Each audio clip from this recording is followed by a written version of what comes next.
you can still get deported for being arrested. You know, if you have children, you have another life that is dependent on you, and you need to be there for that child.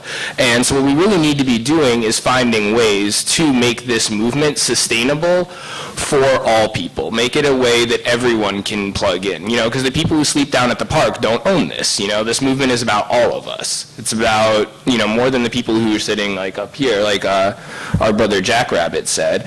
And, you know, and personally, that's one of the things that I'm really interested in finding to do. We've talked about this a little bit with demands, is that, you know, we're not going to get there in one giant leap. You know, we're not going to smash capitalism, the state, patriarchy, and racism, and homophobia, and all that tomorrow. You know, it would be fantastic if we could, but if it was that easy, we probably would have done it by now.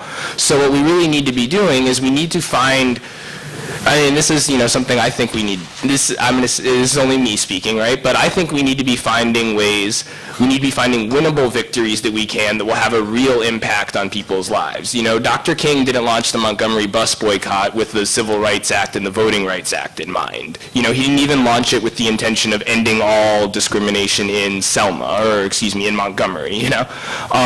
What he did, yeah, and he didn't launch it. That's the other thing. You know, history is giving us one man to, you know, make the narrative easy, right? But, you know, there was a huge number of people who decided that one thing they could do that would have a huge impact on the community that they lived in was to desegregate bus lines. And in doing that, they trained and learned how to organize, how to challenge power directly in a real way. And the skills and knowledge that those people learned and the relationships they built carried forth throughout the rest of the civil rights movement and made a lot of real progress in people's lives, even though I'm sure most of us would agree that movement is incomplete. And I think most of the leaders of that movement would agree too. So I guess what I'm really saying is, you know, we need to be finding, you know, our Montgomery bus boycott moment, something that we can rally together on, that we can fight for, that will have a real impact in our community.